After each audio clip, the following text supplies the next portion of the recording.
Recording in progress. Hello. Good evening, everybody. Welcome to the Dover Town meeting at 6, calling the meeting to order at 6 p.m. on Tuesday, February 24th, 2026.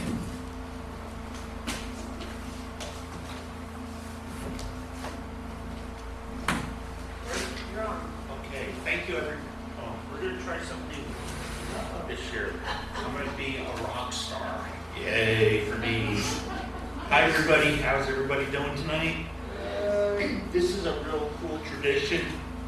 I don't know if other towns do it, but I know Dover's done it forever. And it's a pre-town meeting. Can we turn the volume down here? Oh, you think it's good? Okay. Is there anybody who can hear? What do you want me to sing? What do you want me to first?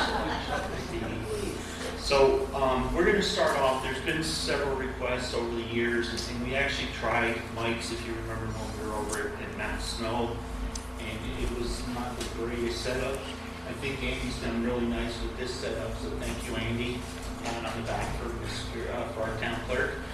And we may make some adjustments. What we are going to try is we're going to have a mic available, a wireless mic out front. Some people are not want to come up front, so I think we're going to start with, we're going to try to get a runner on town meeting day.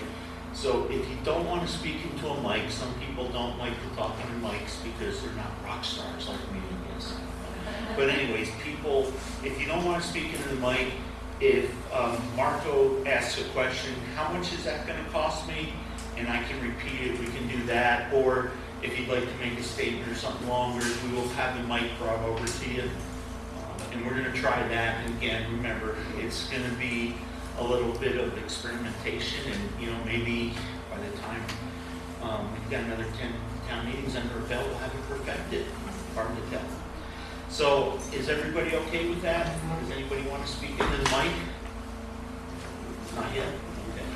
You're still going to have to raise your hand, though, to be recognized. So we got, everybody's got their town meeting books. We have town meeting will be next Tuesday, 10 o'clock sharp, meet here at Reed Square. We will call the meeting to order. Andy opens the polls and you can go vote. And that's our first article, even though we don't discuss it. It's to elect a whole bunch of people. I don't think, Andy, there's no contested seats this year. We usually give people a chance to speak, especially if there's a contested race. Is there anybody who is there anybody who's here who's running for office that would like to just introduce themselves, say who they are, anything along those lines? Yeah. Oh, yes, sir. I'd just like to introduce myself because maybe some people don't know who I am. Okay. Can you, just for experimentation, can you give him that wireless? Well, sure, if you want. You want to try this fancy stand? Thank you. For those that don't know me, I'm the newest member of the select board, actually. I'm Patrick Lagrange. My wife and I have had property in Dover since 2006, and we've lived here full-time since 2019. We retired here because we love it so much. I've had a chance to be on the select board to fill out Scott Solway's term for the last year, and I'm now running for re-election for a full 3-year term with my own. So I wanted to have this opportunity to introduce myself, and certainly happy to talk to anyone more specifically about anything you want later on after the meeting. Good average. Who's the other? Dan. Dan, you weren't recognized. Go ahead. I got my. Hi, I'm Dan Valiani. I'm running for my third shot at being a selectman. That's a 2-year term. I've enjoyed being a selectman for the town, working with people of the valley. I came here in 1970 to ski, and I came back, I guess, in the year 2000, bought a home in East Dover, a 150-year-old house, and restored it. And I love being here in Vermont. Hope you all enjoy the meeting, and this is the best part of being in Vermont. We all get to talk about all the appropriations, so we have a say in our government. Thank you very much. Okay, thank you. you. We're also going to vote for an auditor, first constable, a couple library trustees, one to fill out a term. The town moderator, that's me, vote for me, please.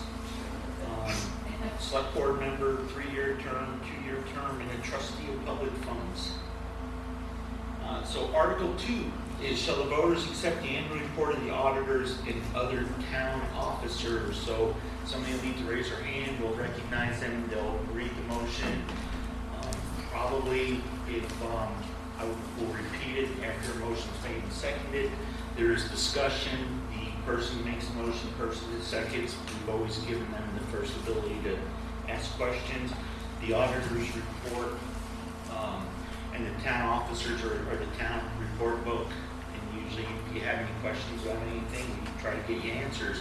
We also do pre-town meetings so that if people see something that may be a mistake in the book, or if they see, if they have a question, it also gives the select board or those people a chance to be able to see if there's to get the information, bring us back at town meeting.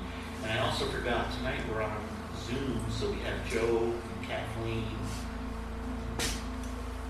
Kathleen, iPad, could you tell us who you are, just so that, because it is a select board meeting, we need to record your name.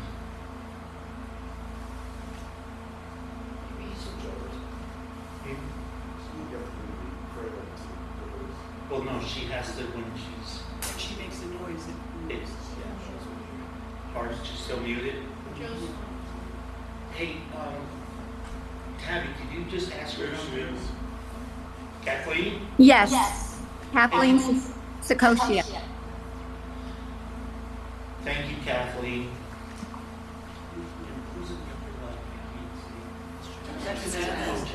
Hey, Jeanette, how are you?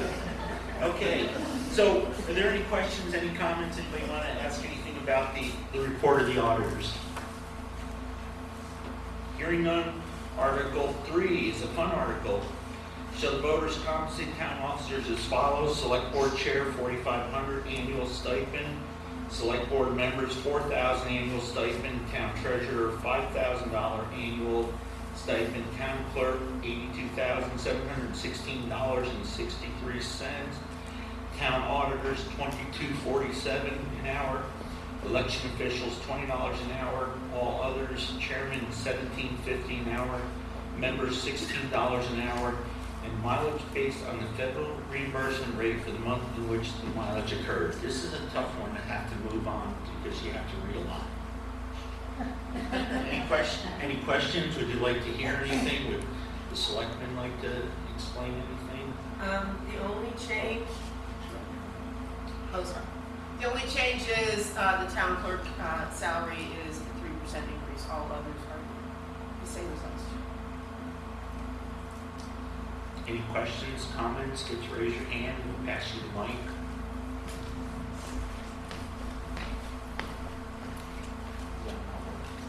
No, it is, but you should go close to it when you speak. Okay. We're learning, folks. Bear with us. Okay, that one's going to go really quick. Article 4, shall the voters authorize general fund expenditures for operational expenses of $2,956,685.59 for the coming year. Again, you'll need to be recognized. We'll get a motion in a second. You can ask questions, or I will also ask if we would like to defer on these articles, let somebody explain them first, and then maybe you have a question after their explanation. So we're going to pretend we all deferred and we agreed to it, and we'll ask somebody from the select board to explain where that $2 million is going to go, almost $3 million. The general fund is on pages 25 through 33. And there are increases, and as everything seems to be increasing these days. And this includes everything except for highway.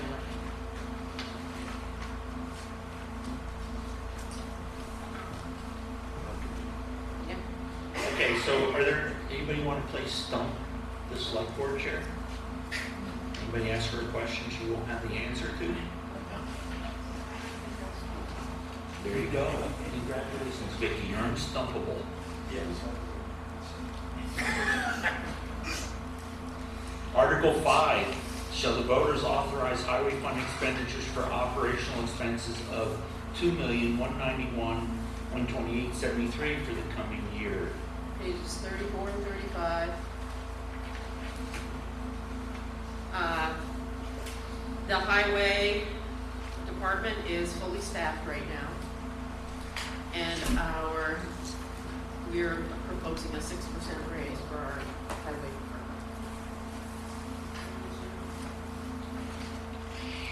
Have to be recognized, Jerry, and then you have to be mic'd. Just for practice, guys. Okay, so let me ask you all a question. Somebody raise their hand. If you wanted to ask the highway commissioner a question, is it okay, Andy? If during both town meetings, tonight it is, during town meeting, we vote to Right. allow him. No, that's what I was going to say. So, but I just didn't know you were moving around. I didn't know that. Oh, no, I was just getting ready to give the mic to Jerry. Oh. Here you go, Jerry. Okay. So anyway, remember, only Dover voters are allowed to speak, but we can, if the Jerry, if all the voters here want to, we could then give Travis permission to speak about his budget. But we want to move along because Jerry has a question. So, Article 6, shall the voters raise and appropriate $600,000 for the capital paving fund, and that's going to fall under his eventually. But Vicki, you want to give us a quick? Sarah's going to do the capital funds. Sarah, please. Okay, so this year we're paving roads, Alpine Loop Brook, Buckford, Johnson Hill, and Stuger. This is all new paving, it's not repaving or repair. And the Blue Brook, this is the last third of Blue Brook Road, so now it'll be fully. This is on page 37. Oh, sorry. 37, yes. Sorry, apologies. Okay, so Jerry made the motion and somebody else seconded it, and then the selectman gave an answer. Is there any discussion, or has the person who made the motion? Raise your hand.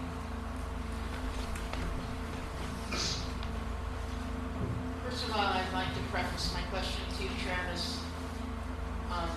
Your question's directed at me, Jerry, at the moderator. Over here. So the question that I have for the road commissioner is, and I'll preface it with being ignorant about the difference between how a paved road and a gravel road is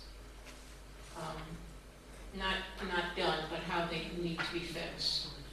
All right, so my question is, after a road gets paved, is it more expensive to keep it under good condition than it is a gravel road? Okay, so your question is, once a road is paved, is it more expensive to keep it in good shape than a gravel road? And what's the difference? And what's the difference, okay? Would you folks like to have your road commissioner answer that? Absolutely. Go ahead, Travis. Okay, the answer to that is on a low volume road such as Stuger Road, it's gonna be less expensive to maintain. It won't see quite the volume of traffic that some of these main thoroughfares see. Therefore, the asphalt should last us quite a bit longer. The other side of this is the grading work, the continuous rains and washouts and repair that's needed, the gravel and stone that's added during the mud season, and the resources in getting that gravel and stone are fewer and fewer as that cost goes up. And mind you, paving has kind of plateaued, thankfully. It's been around the same every year for the last 2-3 years now, so yeah.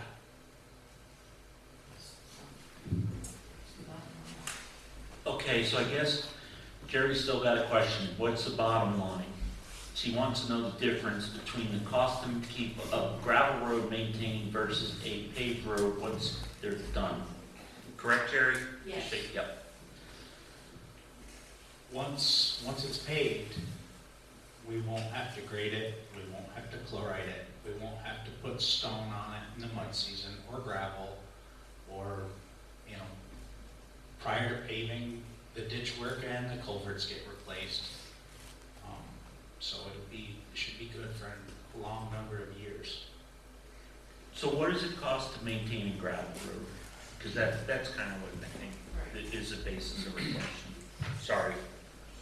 That I don't have that off the top of my head, so I'd have to get back to you on that. I'll end up referring back to the figures that I gave to a guy a year or two ago on Johnson Hill that asked this very same question. Yeah, Mark Schauber asked it at a town meeting. So this is why we do this, so that we'll have an answer for you at town meeting. Pardon, you may not ask it? No, I will. Oh, well, there you go. We know she's gonna ask it, so we'll be prepared. Go ahead, Vicki. Travis, can I ask Travis if these roads that you're paving are notoriously muddy and very hard to pass in mud season? Yes, Stuger Road is one of them. It gets a high amount of traffic for some reason that travels through to Kingswood. So that lower entrance of Stuger Road really gets hammered on, and it really gets muddy. It's in full sunlight. It's a very wide road too, so should be no problem in paving. Thank you. Okay, go ahead. We gotta bring you the mic though, go. So also to Travis, just looking at what the Hey, budget. just remember for town Yep, meeting, you okay. don't address, Rich, you yes. address it. A question for Travis. I mean, just looking at the budget. If you have a question, we'll find the person to answer it Yes. for you. It's on the same topic. Okay. The budget that we see for chloride and gravel for the upcoming year is relatively flat, but that's about $130,000. That represents how many of our gravel or dirt roads, and will we expect to see those costs coming down as we continue to see the paving? Okay. Just before we go to that, Kathy, there's nothing up on the wall anymore. Is that a problem? Are they still here?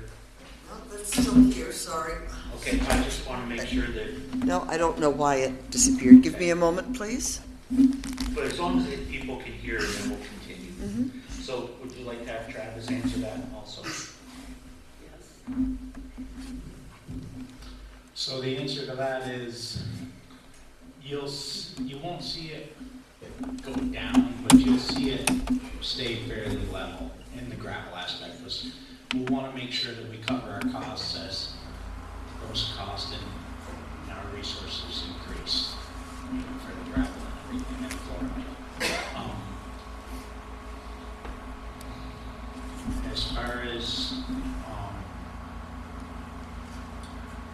As far as the other, I think things will just pretty much stay the same, and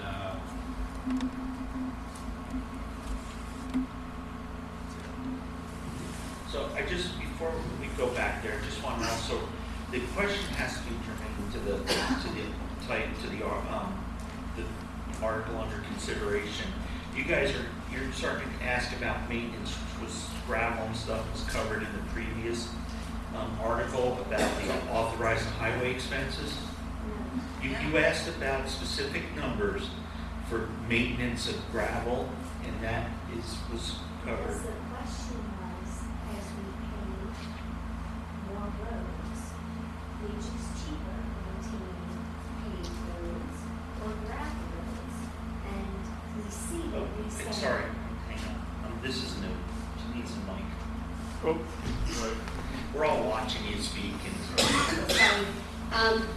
No, this was a follow-up question to Jerry's question, which is, what's cheaper to maintain, a paved road or a gravel road? We're looking to spend, to earmark $650,000, I think it is, for paving, and we have a plan over the course of the next 4 or 5 years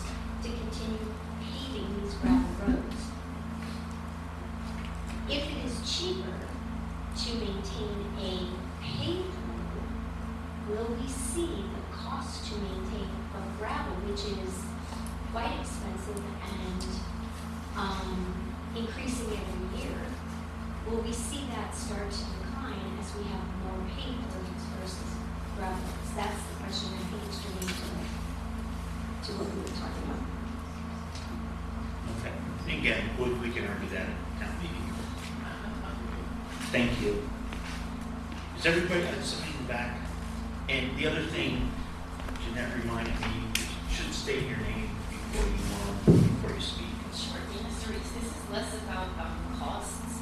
Are we only considering costs and the conditions of the road as far as like mud and because there's a use and enjoyment issue element to this, right? So I'm on Blue Road and people who drive arguably the speed limit.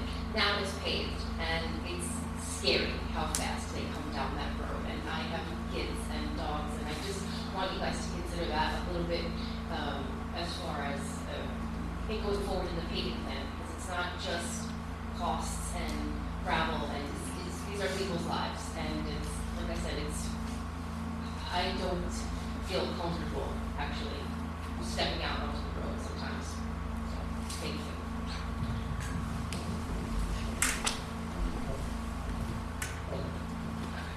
I can't really hear. I don't know because I didn't realize that they couldn't hear Travis, and somebody asked Travis to speak into the mic. Should we try to move back a little? But then, like, it was feedback to speakers because I couldn't tell. I didn't think you can't hear the speakers?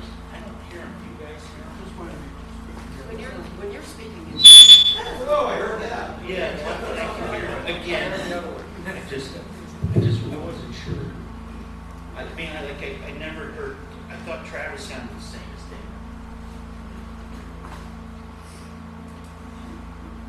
Okay, how's that? Well, we'll try that. Okay, I'm sorry, folks. Again, this is new to me. Yeah. I just wanted to make a comment to what Dana said. One of the things that happens with the paving capital fund and the plan is you can see multiple years out what roads are planned to be paved. You have the opportunity years in advance of them paving the road you live on to say, wait a minute, why are you planning to pave that road? And have that conversation.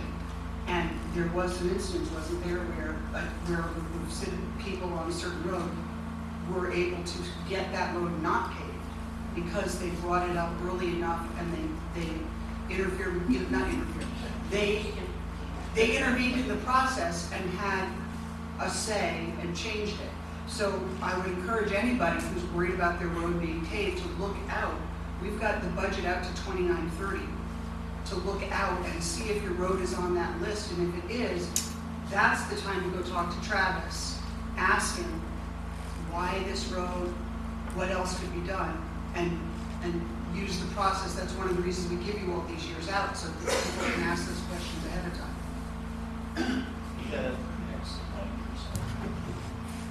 I'd like to address the fact that my cafe is across from Mountain View Loop, and I see the machines constantly going and grading it, using the grader as well as trucks with gravel. How many times a year does that road get graded?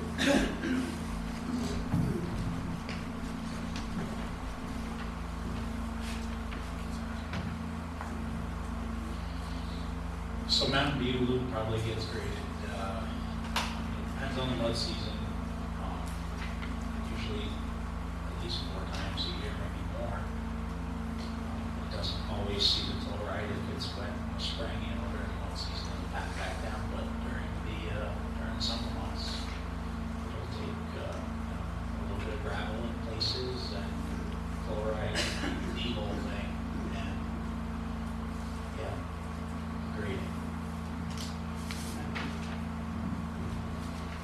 And can we clarify that the capital paving fund, can we clarify that the capital paving fund, we're asking for $600,000, not $650,000? Yeah, that was my mistake. Okay. See, now I can tell last week. That worked good.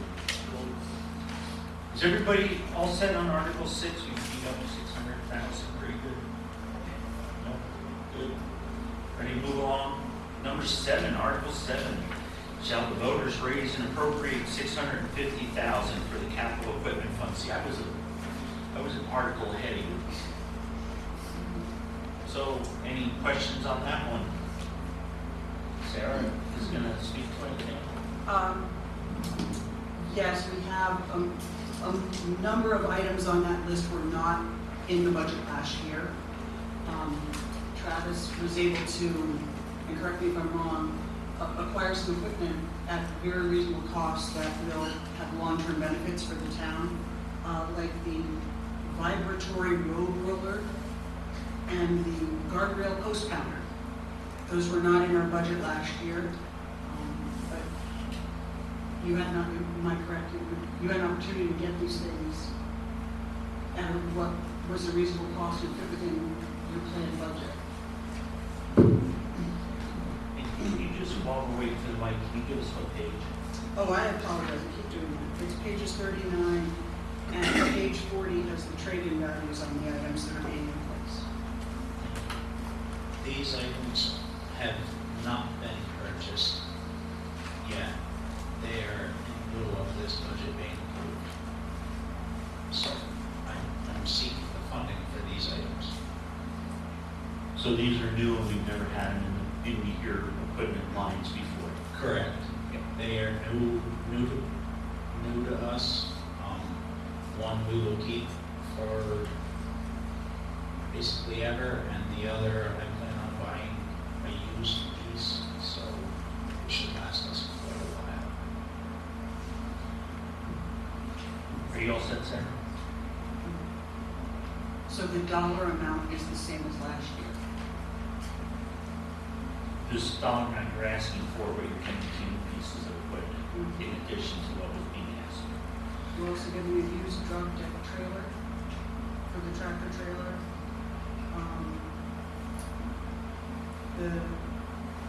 The 10-wheeler, the Mack 10-wheeler is being refurbished, but that was in the budget previously. It just got moved forward a year. And then the other items are in the police department budget. There's a sedan that was being replaced. And our police chief can speak to that.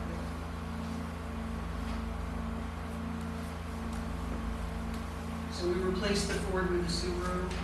We're doing the second time. We can't replace everything with Subarus because some of the vehicles have to be larger than what Subaru offers. That is correct.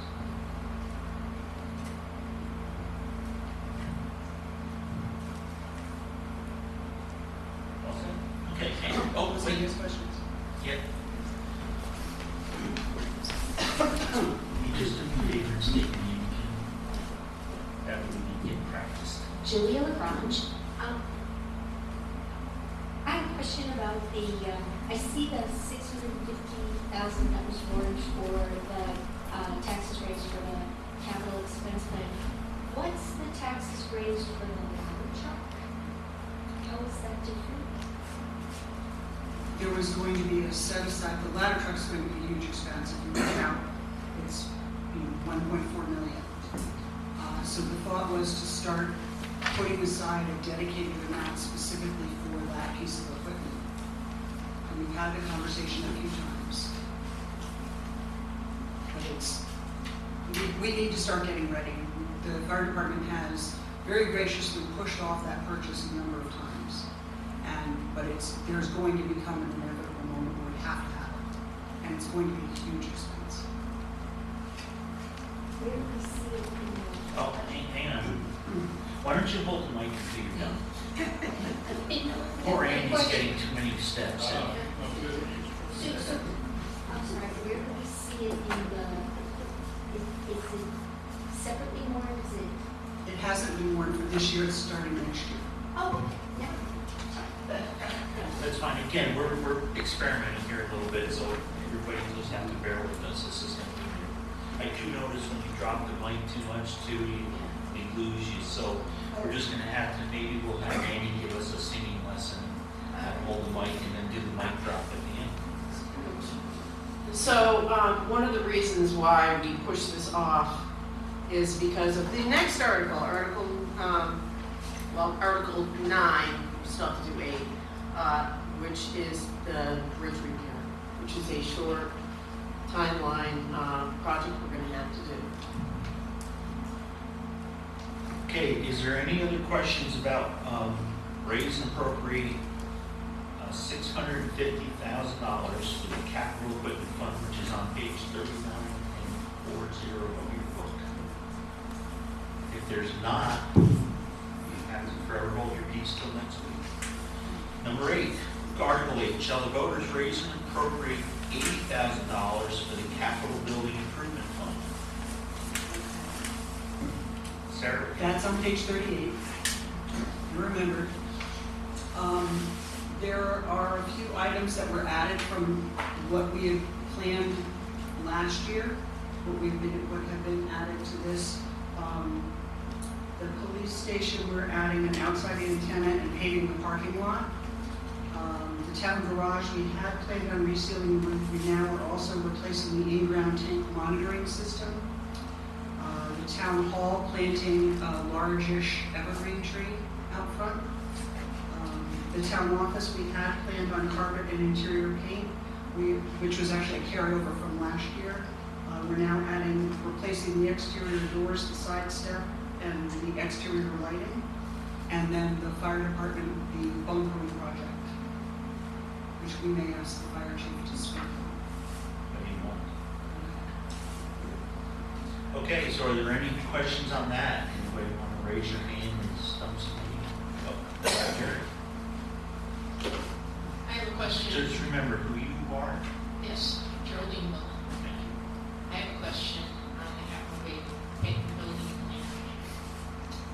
On the town office, I see that it was done, some of it was done in 24, 25, and now you're doing more in 26 and 27.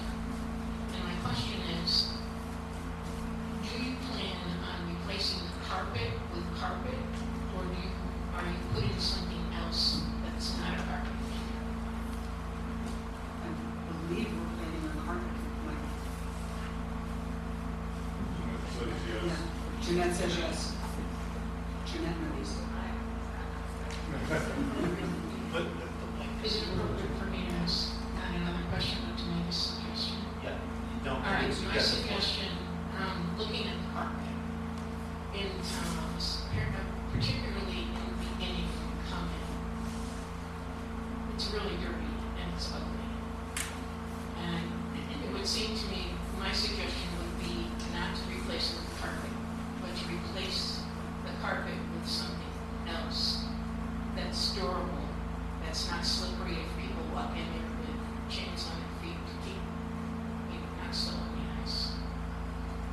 Just a suggestion. Thank you, Mary. Tabby, are you hearing everything good back there? Is it?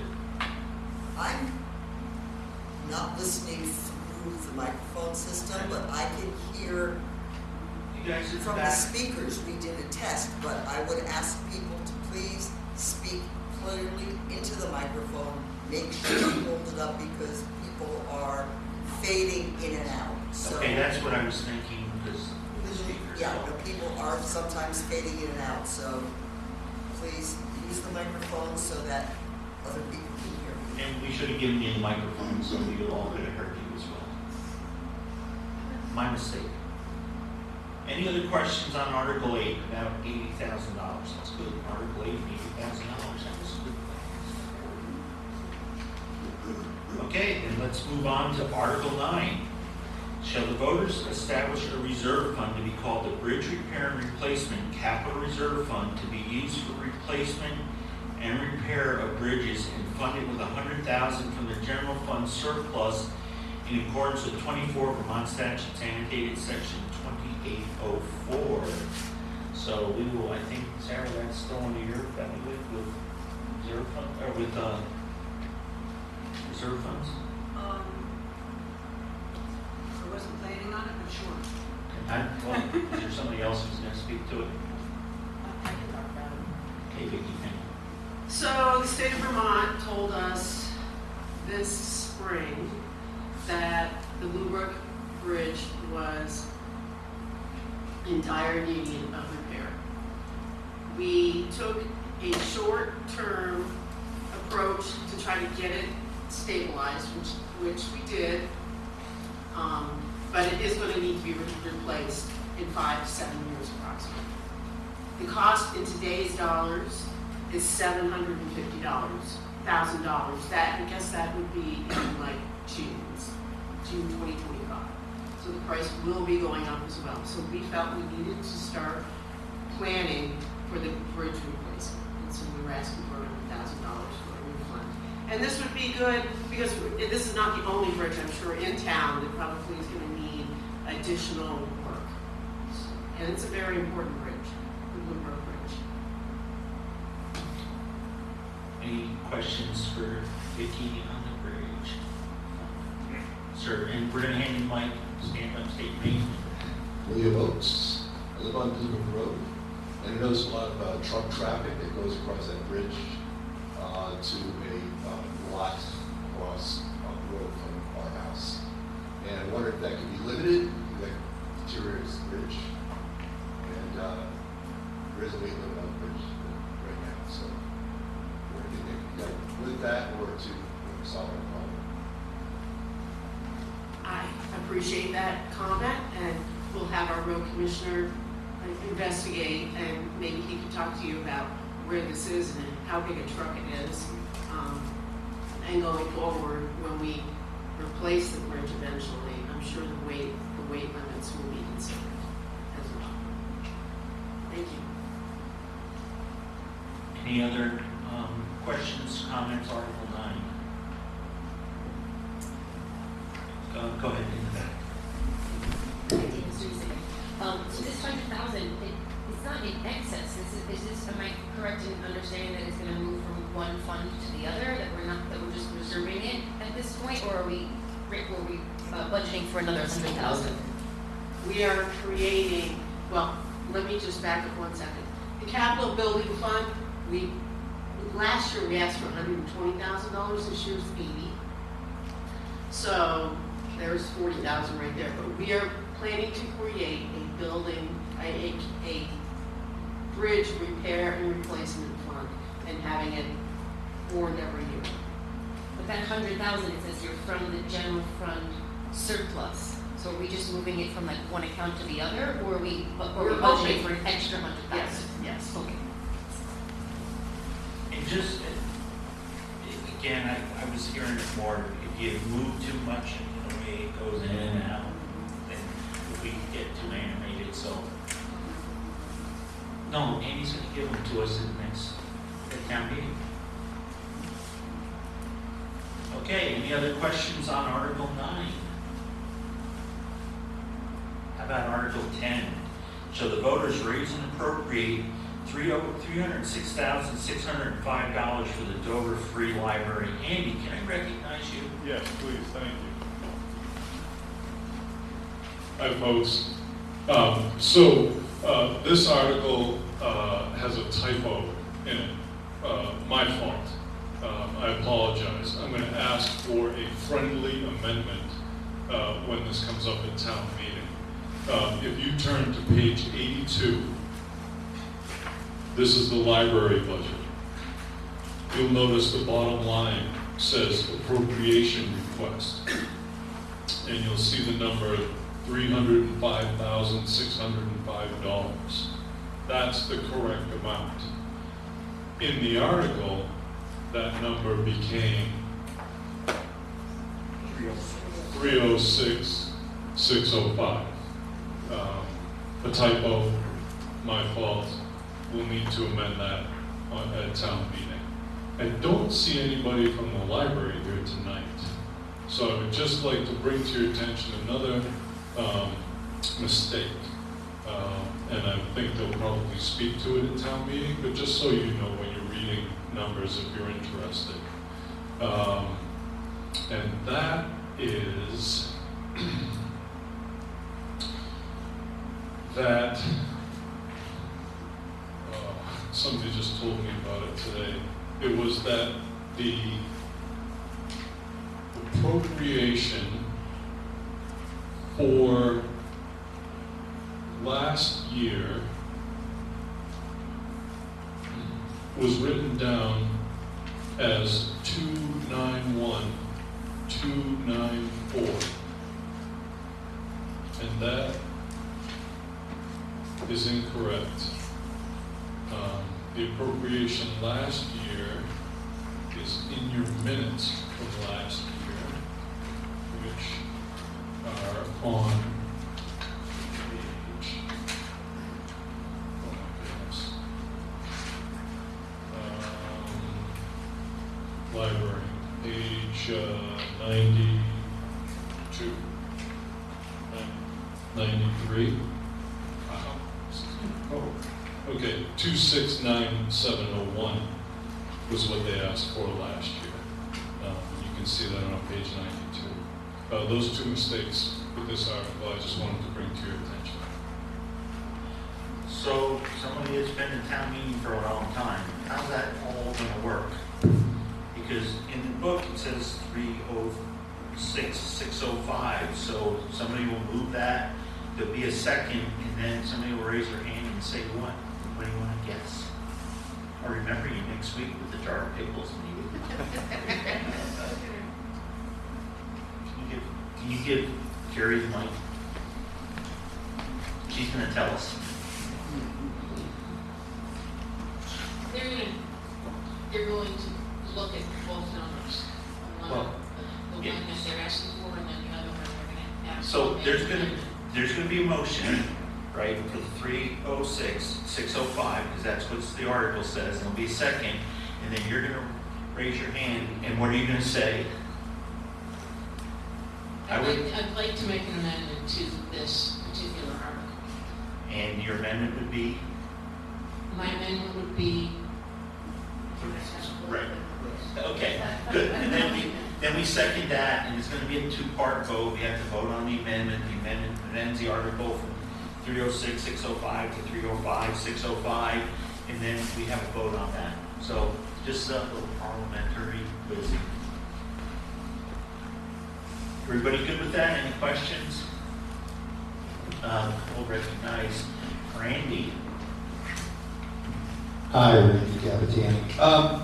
I know nobody's from the library is here, but I think it would be great if they could explain why the raise and appropriate went up from 269 last year to 305 this year. That's a pretty significant increase.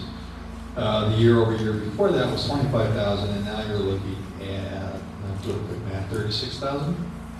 So would it just be nice to know? I don't think anybody here knows that. So, thank you. Thank you, Randy. So maybe somebody will be watching on TV eventually and come and answer our question for us. Any other questions on the library? Andy, could you please? It's not Hey, necessarily. who are you? You look familiar. Oh, yeah, I know. Happy cow. The adjustment on the report from the library, couldn't you put that under the auditors, the first, or Article 2? It's not, Amy, sorry. Because the warning was published in the paper, and this is not a legal warning for a town meeting, we do have to address it under the article.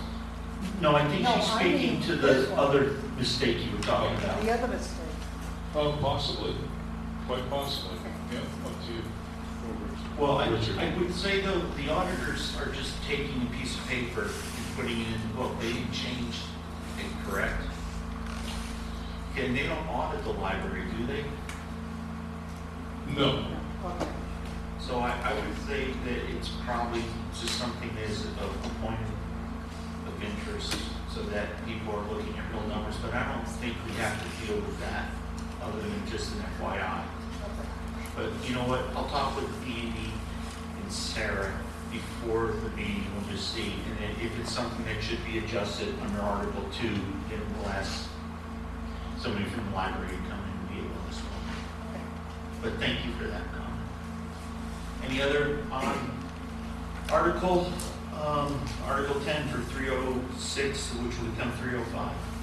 You were just trying to give them an extra $1,000, Amy. I mean, they should have just accepted it.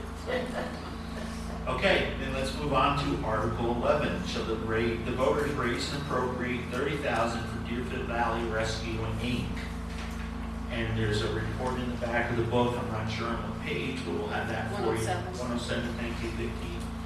And usually we have somebody from Deerfield Valley Rescue will come and speak to that because they'd like us to make everybody give them the money.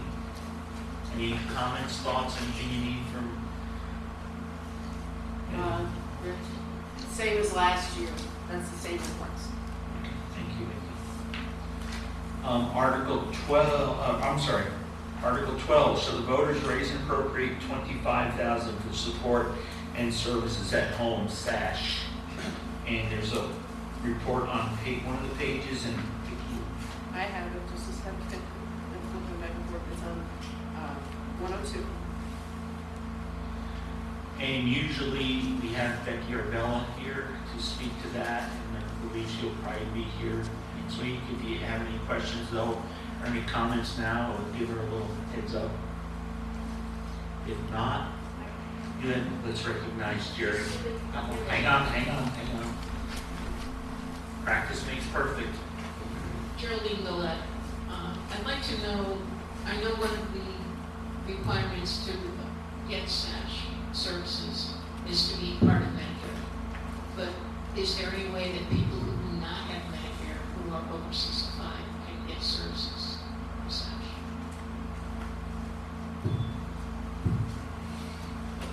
Just so I get this right, so your question will be, or we would like her to tell us, if you don't have Medicare, is there any way for people to get services?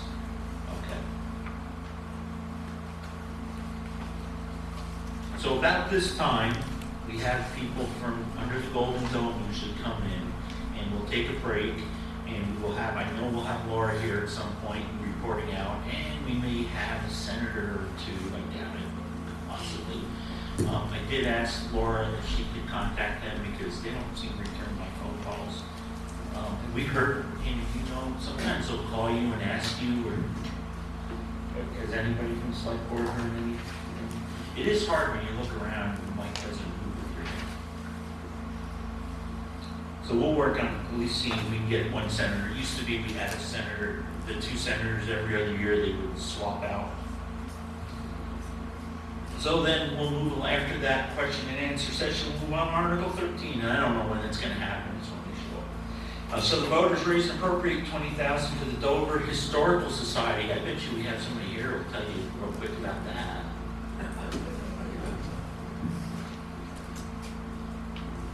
As you can see on page 98, the photographs, we have proceeded to finish all the windows in the front of the building, and we will continue to do the side and the back in the spring. We had some difficulty doing them because not one window is the same size as we found out when we started the project. You'll also notice in the picture there's a stairway that we built on the right-hand side of the building. The stairway to get to the basement is approximately that wide, and anybody 2 inches taller than me is going to hit their head on a beam. So we needed something for ADA access on the side. So Swiss Alps went to Washburn and got these giant steps there, like 4 feet wide, and we built a stairwell down to the bottom, put gravel on the side, really made it look really great. And in the spring, we'll put the railings in, and then we intend to also get a lift seat, an electric one that will run along the side, so people with disabilities could get into the building. And actually, most of the displays downstairs are more Civil War and Revolutionary War, which elderly people are far more interested in than some of the stuff in the rooms with dresses and, you know, fineries. So this way we could utilize the building a lot better. Other than that, we had 2 successful pie sales. We look forward to another great year next year. Thank you.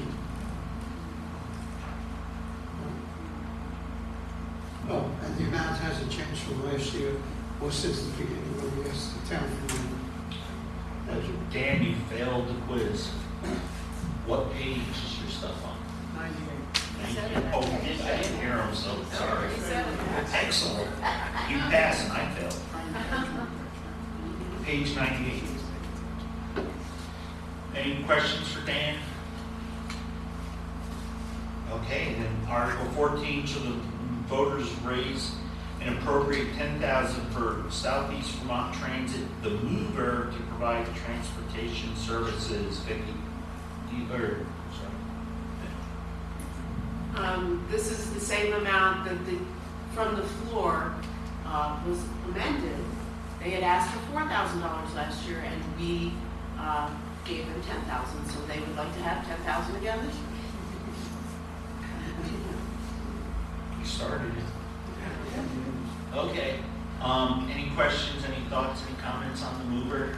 The mover does do a lot of good things, and it's on one of the pages. I'm not sure where.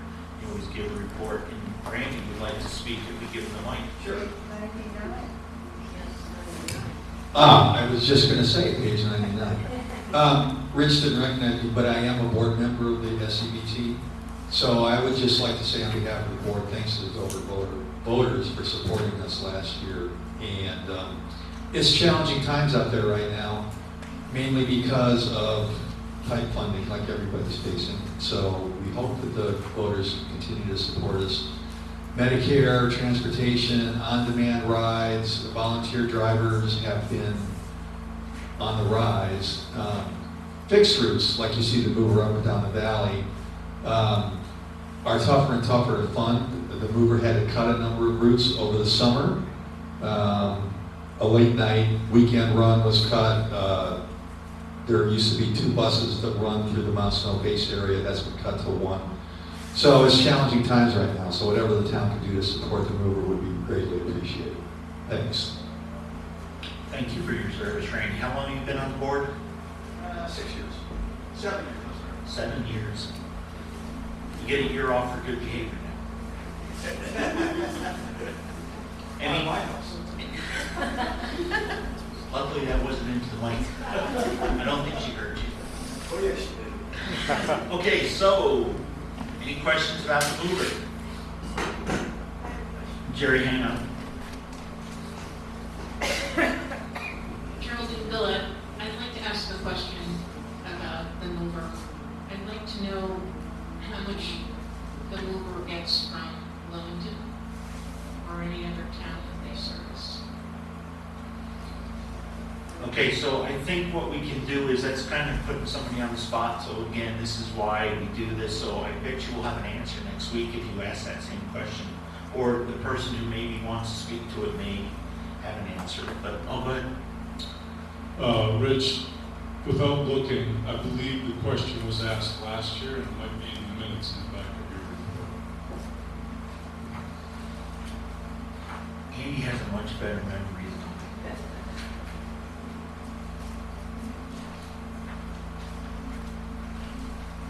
Last year they asked for 4,000.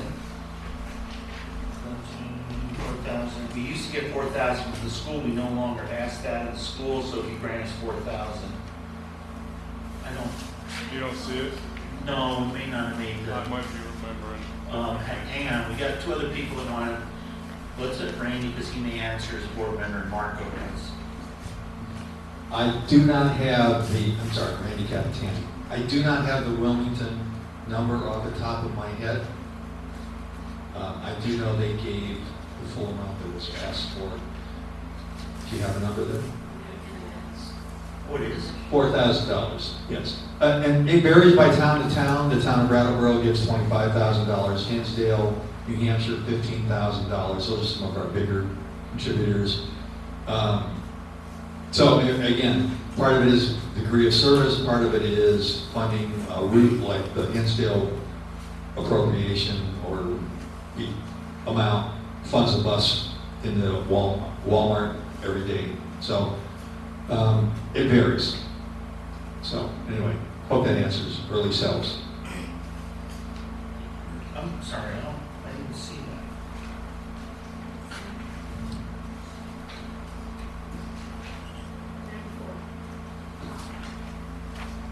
Oh, okay, I didn't read far enough, I'm sorry. Thank you, Amy. So you baffled the moderator. Any other questions on the mover? Were you just, Marco, gonna? I was going to say 8. Thank you, sir. Okay, no other questions on the new voice? I'm the voice, Barbara Hyde, and I would like to recognize Randy Schoonmaker, who has been doing the routes and supplying the brain power behind this program.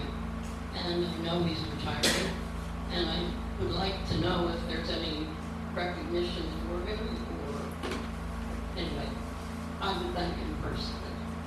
Okay, and I think that would be the mover board would probably be recognizing them, so I don't know if there's anything you know of, or Do I have to stand? no? Randy has set a formal date of July 1st as his retirement, but he will be staying on for some special project stuff, so he won't be fully retired. But I think he will be here next week, I won't be. So I think if somebody wants to recognize him and give him a big thank you, I think that would be greatly appreciated. He is a Dover resident too, by the way. Okay, all set? Okay, anybody else on the mover? Yeah, he's been there since the inception. He was the first one that came out of that governor group, Vision 2000. There you go. I remember that. I can't remember the vote from last year. Okay, if there's nothing else, Article 15 is shall the voters authorize the select board to accept the West Dover Cemetery as a town cemetery. So I understand we have a guest in the audience who made this request. Would you like to speak to that? Sure. Happy Kaufman. The West Dover Cemetery has been a private cemetery. It's located off of Crosstown Road. The board of directors of the cemetery no longer exists except me. Everyone else has passed away. And we have no money left. A few years ago, a huge ash tree came down across the cemetery that took up all the money that we had. It took $2,500 to remove it. Since then, which was about, I'd say about 2016, 2017, I have been paying the bills for the liability insurance and the mowing. I've tried mowing it myself a few times. I got my mower stuck down there 3 times. And since we have no more money, I'm looking for the town to take it over. There are still burial lots or plots there available for anyone that wants it. And I'm looking for the select board to see if they can take it over to maintain it. I know the road, even the road to the cemetery is getting pretty rough at the end. The roots of the trees are coming up and trees need to be removed. You know, you're welcome to do it because my property abuts it. So that's why this article is in there. Thank you, Kathy. Can I just talk about this a little bit more? We have 4 private cemeteries. They're the main cemeteries in the town of Dover. All of them being private. All of them being probably less financially viable than Hadley. And if the West Dover Cemetery, if Kathy says I'm not doing it anymore, the town is by law compelled to take over the care and maintenance of that cemetery. We already do it with remote cemeteries that have basically been abandoned. And this gives us an opportunity to go to work with one cemetery, see what it entails, and it's the right thing to do because stones break. They need to be mowed. trimmed, trees trimmed. So I think that this is something that Dover really hasn't addressed in the past, and a lot of towns have cemetery commissions, and so this would probably go through that same process of becoming a cemetery commission. So people could be commissioners, people who care, but something's got to happen. And there are other cemeteries that are interested in this same kind of arrangement. So I appreciate Kathy for coming to us, because I have brought this up at several meetings before, but it's becoming dire. I am the treasurer of the Dover Center Cemetery, which is just down on Holland Road, and we are short on money. We are not ready to want to do this at this point. We asked the town to take it over, but it's inevitable. So. Okay, hang on a second. We got Patrick first and then you second.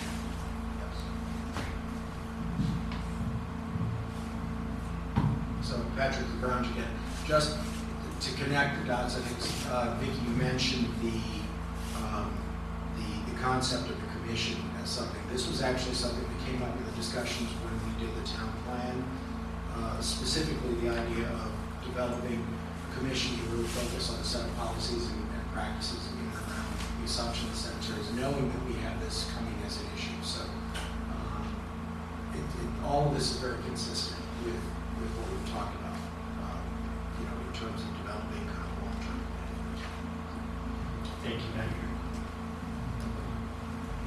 Teresa, I just have a question. You mentioned liability insurance, the cost of it, and also the cost of maintenance, et cetera. Is there any estimate that we have that we can understand what the cost is associated with this? Could you prove it? Our maintenance department we have now 2 people in our maintenance department. This should ease. We also have our new Trails and Rec employee, and so we have more resources. I know that the insurance, the liability insurance that Dover Center Cemetery pays annually is $500. So that's not, and Kathy, I think, is getting a little bit lower than that on her liability. And it's probably based on its own. Yeah, it's been $300. When I originally started, it was like $100 a year, and it just keeps going up and up and up, and I just can't afford to pay it anymore.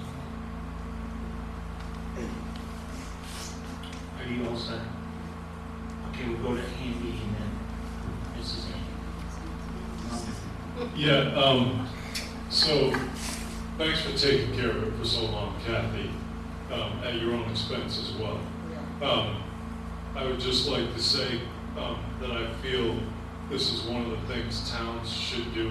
It's a civic responsibility, in my opinion. Every year, I buy 200, maybe, American flags to put on the graves of veterans. Jeanette handles most of that. Shannon Wheeler has taken over some of the cemeteries with her Girl Scouts. I think it's important and a responsibility that we have as a community, provided it doesn't cost enough to be an issue on our tax bills. I appreciate that, Teresa. But I want to just be on record as saying I think that this is something we should do. Andy, don't run away with me. Oh. So Marlene McLean, and the Westbrook Congregational Church had a relative, a person buried there, who came to us and asked us about our maintaining that cemetery. Our maintaining that cemetery. Anyway, so two of us took a walk over there, and bless you, because it needs so much, and I felt so bad about the trees growing up, and it just needs work. So my real question is, if we vote on this, that the town would take over the cemetery as a town cemetery, the establishment of a cemetery commission is a whole other ballgame, correct? Or how does that work? Okay, I think we can have an answer. So yeah, there's a process. In this instance, it would involve the select board in lieu of a cemetery commission. Since we don't have a cemetery commission, those powers fall to the select board. We may, as Vicki noted, there's other cemeteries in the town that may be in this position. And it may make sense for us to create a cemetery commission in the future. But as it stands, if we voted yes, the next step would be for Kathy and the select board to get together. She would dissolve the association, and there would be a deed created, and it would be ours. Are you all set? Thank If you all don't mind, as moderator, I don't really speak to anything, and we're supposed to be very neutral, but I've taken care of that cemetery for Kathy and her husband when he was alive many years. It is a really neat cemetery. There's some really cool headstones out there. There's some really cool areas. It is Good story. Yeah, I've got a really good story, but I'm not going to tell you tonight. It's sometime later. It involves Kathy and her nose. But it is a very relaxing, and it involves town meeting too. So it's a very relaxing place. It's a really neat place, and it's I'm having an argument with my wife and my kids because I tell them I don't want to get cremated because I don't want to get burned because I don't know if I can still feel. And I made my kids promise me they wouldn't let my wife cremate me because she says I'm going first. And I would love to be buried out there. It is a really neat place, and I know exactly where I want to be. I want to be close to where Kathy and her nose had an issue. So, anyways, and the other point I think that Andy made, or Kathy made, or Vicki made is, even if she just stops doing it, it falls in the town anyways. So I'm all done. Any other comments on cemeteries? Go ahead, Randy. Yes, I am also involved with the Dover Center Cemetery. I'm a trustee on the association. Everything that has been said is a valid point. There are two other things that need to be said. One is the town is running out of cemetery space. There are very few lots left in the Dover Center Cemetery. I don't know how many are left in yours, but not many. There's 13. Well, hang on. Okay. I'm sorry. I asked. I'll table that. And the other thing is, a cemetery that goes to weeds and gets grown over is a loss of history too. If you just look at these cemeteries, there are 200-plus-year-old tombstones and headstones in these cemeteries. Those do need to be preserved. So anyway, that's all. So, Andy, do you mind just, because it got brought up, let Kathy just answer that question, because that also could be, I don't know what a cemetery plot goes for. I'm not talking money. Right now, as far as I can tell, there's 13 plots. I don't know if it's a plot or a lot. But 5 of them are definitely just for cremation. There's just not enough room right in the front as soon as you come in. And of course, a lot of the stuff has to be cleaned out before we can use them. But otherwise, there's still about 8 places where people can be buried. And there's people that have bought plots or lots that are not buried there yet, so they're going quick. That's real estate and all those. A little bit, and there's no taxes on it. Yeah. Okay, we all good? We beat that one up. Very good. Okay. Article 16, shall the voters raise and appropriate $5,000 for the Loose Knit Group Food for Kids program to provide services to residents of the town. Go ahead. This is a new request, and it was put on by petition. Okay, is there any petitioners that would like to explain it? Okay, Barbara, but you still have to tell Seagar. Okay. So this is a new request. However, the program is 10 years old. The Loose Knit Group, which is part of the Westover Congregational Church, was looking for a project. And the person who was in charge at that point said, well, I think that we need to do something for children. Then Rebecca Fillion from the Wilmington, not Wilmington, Twin Valley School talked to me about it. I made an appointment. And yes, there were kids who were hungry. They get lunch during the school day, but then it comes the weekend. And I remember one of the comments that one of the kids said, it's one thing when we get this food that we don't have to worry about because we have food to eat. So we started this program with about 10 women, and they all said, I'm not sure that this is going to work, but it did work. And we kept having more volunteers, not just church members, but people from the community. And we have about 40 people at this point that are involved in one way or another. So how do we identify the kids? We ask the principals of Wardsboro, West Dover School, and Twin Valley Elementary to send a letter home to the parents to ask whether they would like to be involved with this program. And we got quite a nice response, and the program started.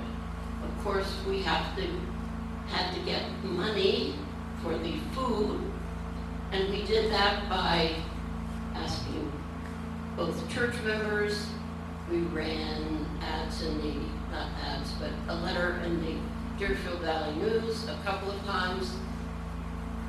The Mount Snow Vale Corporation actually gave us $12,000 at one point, which was really a boom for our program. We ran fundraisers, and then we had private donations, some friends of mine, some friends of our new members of the church, and it really helped. Then we had two people in particular, Marlene was one, that said, we will buy the food, we will go shopping. And I said, well, we can alternate. No, we'll do it. And they've been doing it for almost 10 years, right? So it's just hard to believe that kids in this valley don't have enough food on the weekends. So we give them a bag of food every Friday, costing about now close to $5, right, Marlene? Or more. Hopefully nutritious food.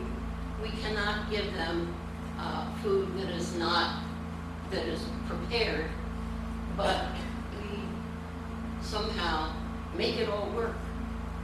We have, just trying to see, I had some statistics that I wanted to share with you. We had 60 bags a week for 32 weeks in a school year, which is 1,920 bags. Shows you the range of our program. That over the 8 years, although it's now 10, 15,000 bags, which is pretty amazing. And we have spent about $45,000 over this period of time. Estimates, of course. So we are very proud of the program, and I think the town should be proud of the program, and that's why we're asking for this amount of money. And I'd be happy to answer any questions. Jerry, do you have one? Yeah. Okay. You have to pass. No, I'm gonna, because of all your volunteering, you can call on somebody. Wow! All right, Geraldine. Okay, I have two questions. My first question is, actually 3 questions. Oh, no. How many You wanna write it children down? you service? How many of those that you do service come from Dover? And how, have you asked for money from the other towns that can do service? So you have to grab the money, and I wrote them down for you in case you need that. All right. I do have the number of kids this year that we have served. 7 from Wardsboro, 17 from Dover, 18 from Whitingham, 11 from Wilmington, and then there were 4 additional kids. And we have not asked the other towns as yet to help us, but that is the plan. We are a volunteer group. We only have so many hands and ways that we can run this program, but I can appreciate your question, and I hope that that answers. All right. So does anybody else have a question for Barbara before she relinquishes the mic back to Andy? Go ahead. Yes, Julia. I don't have a question for her. My question is this in our budget yet, or is it? Okay, this is a warrant article, so it is included as a warrant article, but every one of these warrant articles that we've gone through adds to the budget.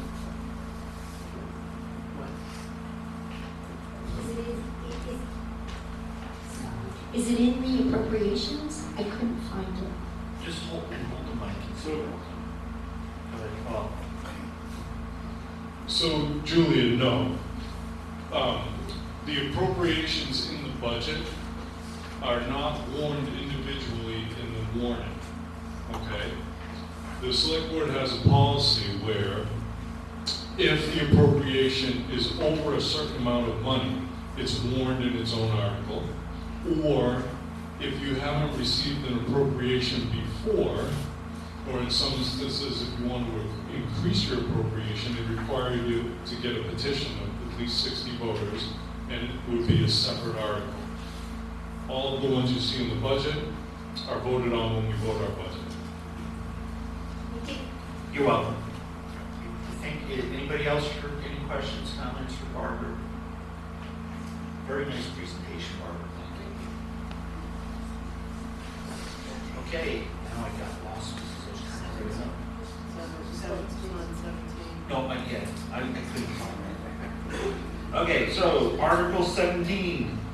Shall the voters raise and appropriate $3,636 for Southeastern Vermont Economic Development Strategies, SEVIDS activities? And you want to, page 110? So every year we ask SEVIDS to come and explain what's going on with SEVIDS. It's based, their request is based on population.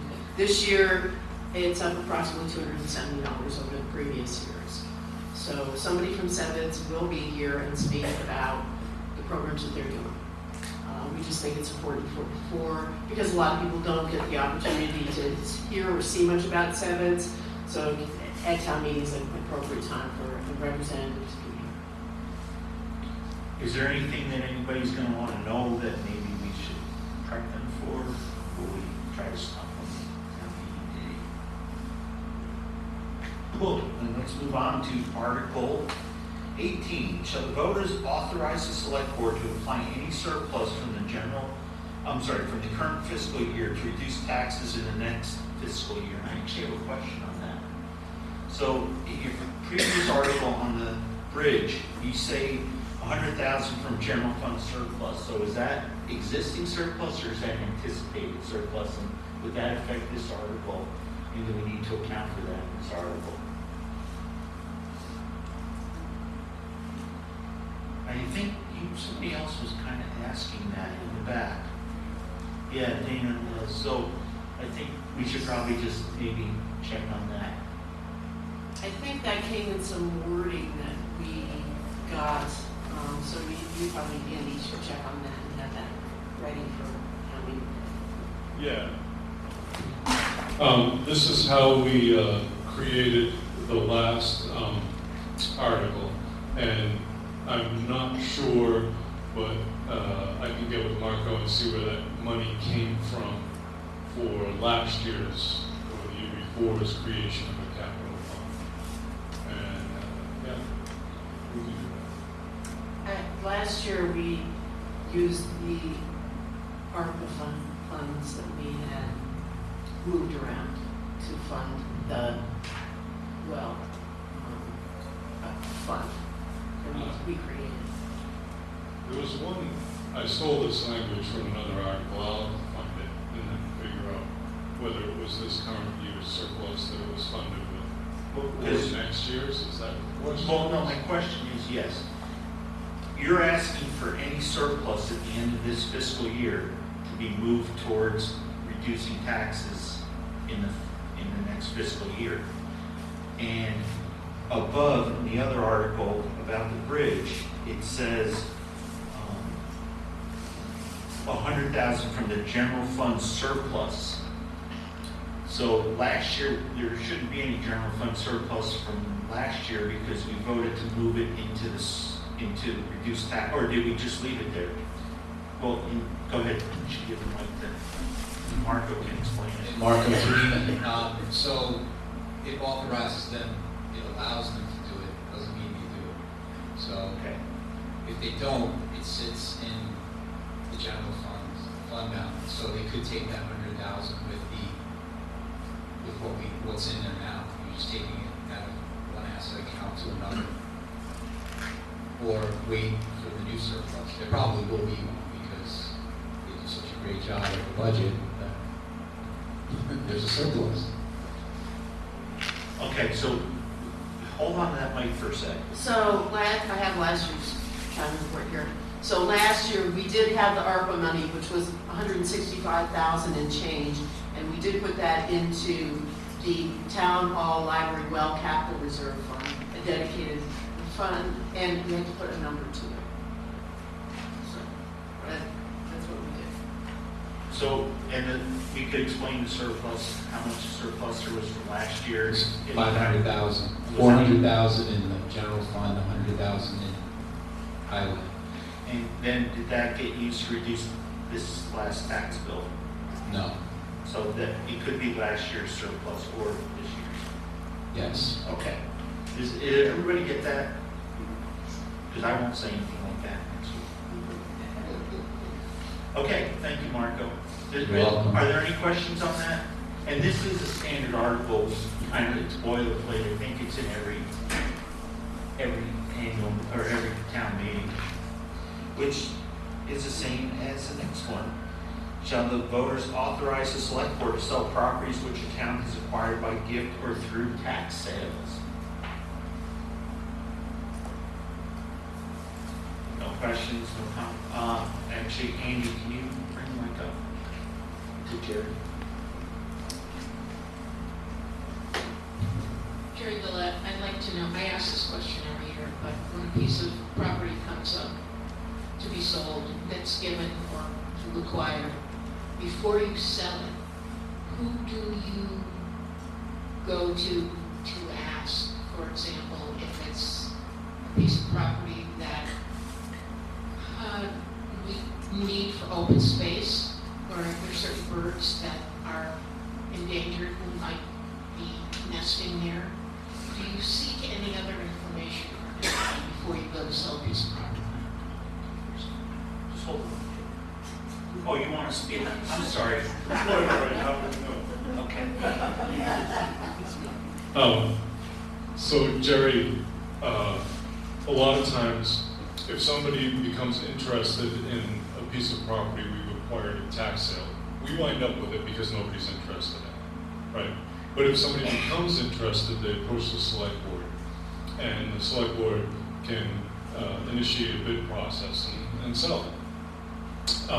And they always ask myself, and now they'll probably be asking our recreation manager, Gordon, if there's any recreational value to the piece.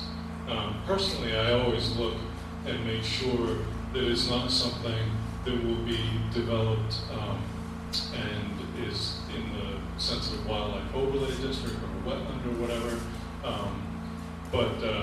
Yes, the answer is they do check and make sure that the wildlife resources and the recreation resources are protected before they sell anything. You all said Jerry. I was holding the mic in case you had.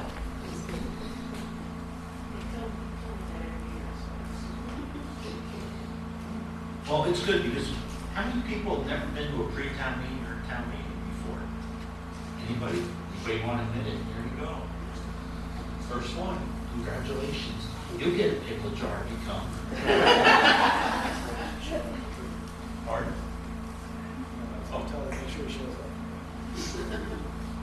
You may have to fight Patrick for it. Okay, so Article 20, shall the voters authorize the select board to set the tax rate sufficient to cover the expenses, approved expenses of the town of Dover and the town of Dover highway for taxes due on September 15, 2026 and February 15, 2027. Pretty standard article since we went to 2 tax payments. Any questions, answers? Anybody know what year we went to 2 tax payments versus 1? Maybe we'll hear that next week. Ooh. I don't know if he's got pickles. He got hers too, so hopefully he's made a few.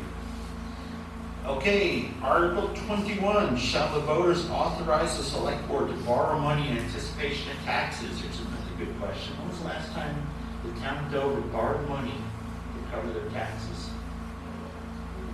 I'm never aware of one. Who said, did you say, Jim? Was that you? No. Yeah. Okay, so Article 22 is a fun article. It's to discuss any items that the voters would like to discuss and to conduct any other business that may legally come before the voters. So it's really interesting. Randy, I don't know if you, Sarah, did you go to the town meeting? So every year there's a town meeting tune-up. They used to call it Ruling the Unruly, and there's a long-time moderator from up north who do it. And I always liked it because I thought Ruling the Unruly was kind of an interesting title. But I gotta tell you, I've been coming to town meeting. I don't think I missed any since 1988. And I only remember one time that somebody wanted to make a point that a person was trying to speak to an article, and somebody from the audience said, well, you haven't paid your taxes, you shouldn't get to speak. And I never saw so many people jump down his throat because it doesn't matter. And but I've always seen very civil and very nice town meetings, and it seems to be we all respect each other. So it's not hard to rule the ruling people. So anyways, this is one though that it's nothing binding. So you can, under this article, raise your hand and say, I want to vote Richie Werner $100,000 raise this year. Even though I would like it, I can't do it. Oh, look at him, he's getting thumbs down. And he's not going to be here, so this is where you can say, hey, I'd like to recognize Randy from the Mover, not this Randy, the other one, because he'll be semi-retiring in July, and he's been a great asset to the community, and da-da-da-da-da. You can say, I think the police car Subaru should be painted bright green so we can keep track of it better. You can say that Travis does a great job on the roads, but I don't want him to pave any more roads. It's kind of those open things. You can thank people and you can ask questions. Nothing can be done that's binding on the town. It can be suggestions, comments, and it can be questions. We also are going to have under this article the, I get it wrong, but the Dover Water Task Force, I'm not sure that piece of paper went, is going to do a brief presentation just to let people know, because there's a lot of people here at town meeting. Hopefully we'll have 200 or 300 people, maybe 400, so they can all hear our new sound system. But we've had some pretty good turnout. There aren't a lot of articles this year that are contentious. It's a big word for me. I can't spell it, but I can say it. So this is that chance to get to thank people, say anything you want respectfully, and ask questions. We are going to ask, because there are some people that are interested in the Water Task Force, the Municipal Water Task Force, that any questions or comments on that be held towards the end of the any other Article 22. And that if anybody has any comments or questions, we're going to give anybody who'd like to speak to that 5 minutes. We're just going to try to, because it's at the end of the meeting, and a lot of people get a little antsy, so give people a chance to speak. And I think that's going to be it. So we will open that up right now. If anybody has any comments or anything they maybe like the select board to be prepared to speak to. And I just want to make a point to everybody, because I've always said, if you remember from town meetings long ago when we used to have a Dover school board, that if I could predict the price of fuel, a year and a half out, 18 months out, I sure would be here. I'd be playing the futures market and be on a tropical island somewhere. I did notice on the Town of Dover, Vermont website that they say that on March 3rd, 2026, we're having town meeting from 10 to 12 p.m., 10 a.m. to 12 p.m. So I'm not sure who saw that it's going to be 2 hours, but we've been an hour and a half tonight, and we haven't voted anything, and we haven't, decided on anything, but I'm going to see. It's just a suggestion. Okay. Unfortunately, Andy had to stay here till 8 o'clock at night anyway, so I hope everybody liked the mics. If there's any comments, please let me know about how maybe we can do this different, better. I think we'll have to adjust the speakers a little bit, depending how many people are here. Andy, thank you for running the mic around. Thank you for the presentations, and thank you for some thoughtful questions and discussion. Does anybody have anything under other business that they would like to just mention or say that they would like to have discussed? Okay, I'm going to start with Linda because she hasn't said anything, and then I'll let Andy because he'd like to say something. I just want to make a comment about the sound. The small table, my suggestion would be to not move it because the sound goes all the way through it. So when it's moving, it's making lots of excess noise. Yeah, I thought there was a third. No, that's just a holder. Yeah, that was that end of the table. We were just letting them think they were being heard. So, and we can do the speakers, turn them this way, but you're actually not going to hear what you think you want to hear, just because you would need a monitor that was coming back at you. I was actually hearing it because somebody made a comment about Travis early on, and I thought I was hearing it. If you noticed a couple times I walked over there to see if I could hear something in the speaker, and when Andy turned that, I could hear like when people would turn their head, and I noticed that a lot of people are looking around. So it's going to be an experiment. And these are not the Omni whatever microphones. You have to eat it. You have to hold it. You gotta hold it. Thank you, Linda. Andy. I just wanted to comment that this is one of the best pre-town meetings I've been to in a long time. Thank you for coming. Thank you for speaking, particularly the people who ask questions. That's not easy to do.